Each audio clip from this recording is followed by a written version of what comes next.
নমস্কার, মণিমা কিচেনে সবাইকে স্বাগত। আজকে আমি একটা পোস্ত রেসিপি নিয়ে এসেছি, কাঁচা কলার পোস্ত। তো তার জন্য প্রথমে দিয়ে দেবো কড়াইতে তেল দিয়ে, আর দিয়ে দেবো কুচানো পেঁয়াজ। পেঁয়াজটা ভাজা ভাজা হয়ে গেছে, এর মধ্যে আমি কেটে রাখা সবজিগুলোকে দিয়ে দেবো, কাঁচকলা আর আলু।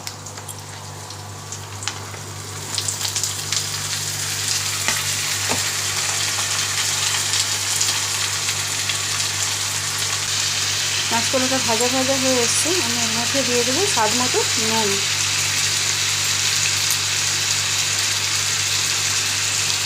আর এদিকে একটা মশলা বানিয়ে নেব।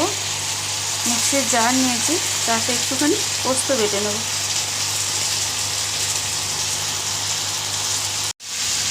কাঁচকলা আলুটা ভাজা ভাজা হয়ে গেছে, এর মধ্যে বেটে রাখা পোস্তটা দিয়ে দেবো।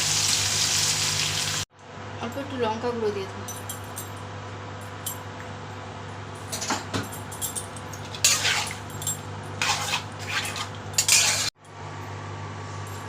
পোস্তটা হতে থাক, ততক্ষণে একটা ঢাকনা দিয়ে দেবো।